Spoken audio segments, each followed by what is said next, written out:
WhatsApp guys, Pakistan का भूगोल बदलने की तैयारी, ऑपरेशन सिंदूर से रिलेटेड एक वीडियो है आज रौनक की, और काफ़ी चीज़ों पर बात होगी और साथ साथ जो इनके फाइटर जेट्स के ऊपर भी बोला गया उस पर बात होगी। देखते हैं वीडियो 1 2 3 गो। एक बार दो लड़कों में लड़ाई हुई। पहले लड़के ने दूसरे लड़के को खूब मारा पीटा और उसको टकला करके पूरे मोहल्ले में घुमाया। इसके जवाब में दूसरे लड़के ने कहा, देखा मैंने तुझसे फ्री में बाल कटवा लिए ना। वर्ल्ड पॉलिटिक्स में ये दूसरा लड़का ही पाकिस्तान है। मतलब ऑपरेशन सिंदूर में इंडिया के हाथों मन भर कूटे जाने के बाद से पाकिस्तान ने पूरी दुनिया में प्रोपेगेंडा फैलाया कि वो लड़ाई जीत चुका है। इतना ही नहीं, पाकिस्तान ने अपने लोगों को ये चूरन भी चटा दिया कि हमने भारत के 6 रफेल गिरा दिए। अब इतने महीनों बाद हमारे एयर चीफ मार्शल सर ने आज फिर से पाकिस्तानियों की पोल खोल दी है। पहली बार इंडियन एयरफोर्स ने पाकिस्तान के नुकसान का आंकड़ा देते हुए बताया कि भारत ने पाकिस्तान के कम से कम 4 airbase, 2 command and control centre, 2 runway और 3 बड़े हैंगर को नुकसान पहुंचाया। इसके साथ 4 से 5 F-16 और JF-17 लड़ाकू विमान और एक C-130 एयरक्राफ्ट पूरी तरह नष्ट कर दिया। पाकिस्तान की सेवा में कोई कमी न रहे इसके लिए एक एयर डिफेंस एम सिस्टम, 4 अलग अलग जगह हाई टेक रडार और एक महत्वपूर्ण लंबी दूरी की AEW&C विमान को भी मार गिराया गया। इतने नुकसान के बाद अगर कोई दूसरा देश होता तो अब तक शर्म के मारे तालाब में डूब चुका होता और ये स्माइल। लेकिन बेशर्मी के दलदल में लौटने वाले सुअर से आप क्या ही एक्सपेक्ट कर सकते हो। ये बात भी पाकिस्तानियों के लिए गर्व करने वाली बात। उनके हिसाब से तो जनाब हम वो करते हैं जो इंडिया नहीं कर सकता। बात सच भी है, हम बेशर्म नहीं है ना। नहीं, मुझे मजाक नहीं उड़वाना अपनी चीज का।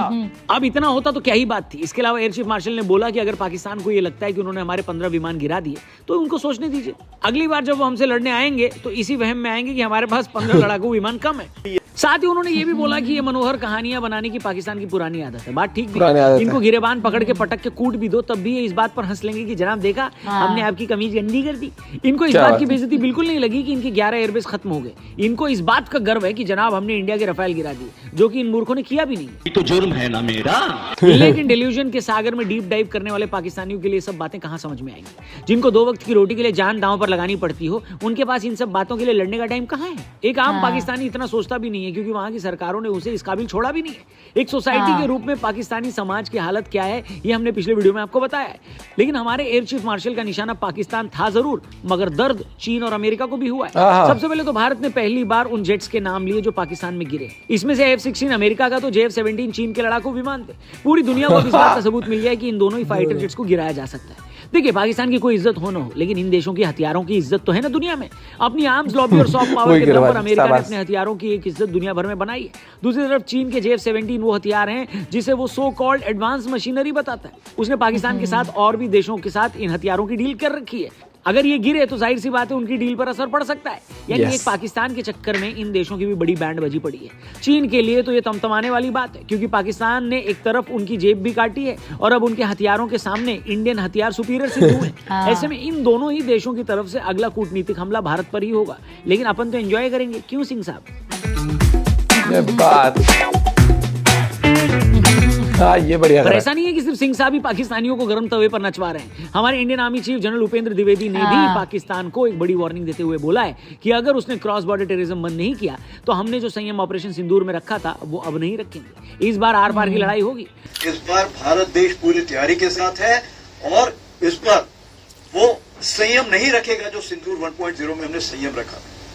इस बार हम आगे की कार्रवाई करेंगे और कुछ ऐसी कार्रवाई करेंगे कि हो सकता है पाकिस्तान को सोचना पड़े कि उसे इतिहास में भूगोल में रहना है कि नहीं रहना। अब सर को सुनने के बाद तो आम पाकिस्तानी आवाम का खून तो खौल जाएगा, लेकिन उनकी आर्मी वालों की पतलून ढीली हो गई होगी। वैसे भी लड़ाई और वो भी इंडियन आर्मी से, ये सुनते ही अक्सर उनकी पतलून बस की नहीं है। तो जाके बैठ जाएगा चीन में उसकी गोदी में। पूछ लो।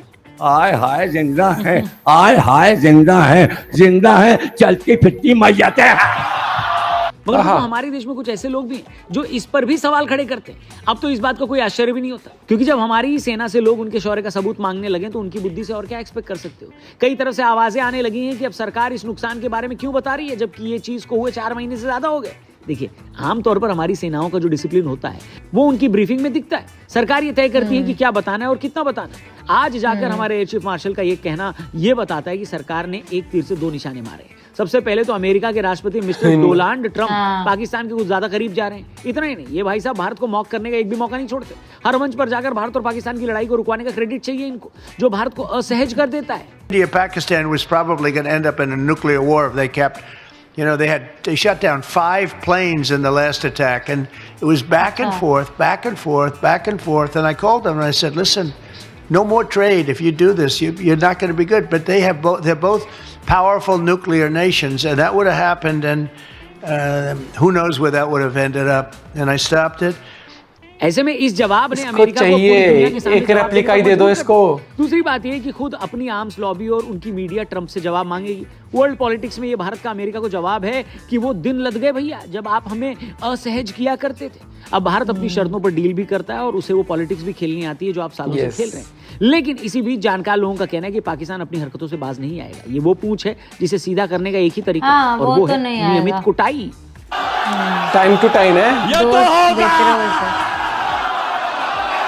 खैर आपको क्या लगता है, पाकिस्तान इतनी कुटाई के बाद सुधरेगा या फिर से वही हरकत करेगा जो इतने सालों से करता आया है? कमेंट करके बताना, चैनल को सब्सक्राइब करके जाना और लेटेस्ट पॉडकास्ट देखने के लिए हमारे टीआरपी चैनल पे भी। सुधरने की तो इससे उम्मीद नहीं लगती मुझे दूर दूर तक, क्योंकि इनके अंदर ना एक सॉफ्टवेयर जो होता है ना वो करप्ट सॉफ्टवेयर इंस्टॉल्ड है, और उस करप्ट सॉफ्टवेयर में कितना भी कर लो वो वैसे ही रहेगा, उसको आप कर नहीं देते। आप तो या तो उसको रिफ्रेश करना, और रिफ्रेश ये हो नहीं सकते, रिफ्रेश कर दिया तो ये मिट जाएंगे। और यहाँ पर दिक्कत ये आ गई है कि एक अपनी दुनिया बना के अपनी जेब भर के और अपने लोगों को दिखाते हैं हम जंग लड़ रहे। अब तुम पिट के आते हो, और दिक्कत इनको ये भी नहीं है, इनके सोल्जर्स पिट के आते हैं, ये तो अपने बैठे हैं, उनको पता है सबसे पहले जिस दिन इनके ऊपर आँच आई सबसे पहले ये नहीं कि ये जनरल जाके वहां पर नहीं सरेंडर करेंगे घुटने पे, पतन उतार के जहां बना तोहफा कबूल करो, हमें जान दो, बहुत पिटाई होगी, हमारे पास पैसा है, हम तो दिखने की आर्मी में, पैसा है, हमें तो अय्याशी करनी थी, ये तो हम बस लोगों को खुश करने के लिए हम दिखाते थे कि हम आर्मी भी रन कर रहे हैं, बिजनेस रन कर रहे हैं, ये इनका मकसद है, ठीक है। और ये कितना भी दिखावा कर ले, लोगों तक सच्चाई ये एक दिन पहुंचाएंगे, और तब तक मुझे लगता है कि तब तक ये रियलाइज जब तक करेंगे तब तक इसका भट्टा बैठ चुका होगा। ऑलरेडी पाकिस्तान की ऐसी तैसी हो रखी है, लेकिन ये समझते नहीं है। और उसके साथ साथ यहाँ पर ऑपरेशन 2.0 अगर हो गया ना, मैं बता रहा हूँ अब की बार इंडियन आर्मी रुकेगी नहीं, इनकी दही तोड़ के आएगी तगड़े लेवल पर। एक उसको रेप्लिका दे दो, एक नकली नोबेल प्राइज ही दे दो, उसके 4 लोगों में कर पूरा इधर भागा, इसके चक्कर में पाकिस्तान तक से हाथ मिला लिया, सोचो भाई साहब। आप अपना पॉइंट भी शेयर कर सकते हो, जाके बाकी सही तो है, फाइटर जेट्स के दोनों कंट्रीज के नाम ले ली ना, उनकी मार्केटिंग पर भी असर पड़ेगा। और ये जितना टॉन्ट कर रहा था ट्रम्प, कोई नहीं भैया 2-3 साल हो रहे हैं, कर लो। भारत तो इतने सदियों का वैसा टॉर्चर भी झेल के आया, ये तो कुछ भी नहीं। और अब की बार आंकड़े जो आए हैं, बल्कि हमारा एक्सपोर्ट जो हुआ है यूएस में वो बढ़ा है, उसके 50% टैरिफ लगने के बाद जो प्रोडक्ट्स गए हैं उसके बाद भी बढ़ा है। तो दोस्तों यही वाली बात है कि कई बार क्या होता है, आप कितना कुछ कर लो, इंडिया ग्रोइंग इकोनॉमी और कुछ नहीं पता और भी तेजी से हमारा सामान बिके। पॉइंट ऑफ व्यू जरूर शेयर करेगा। Bye bye, take care.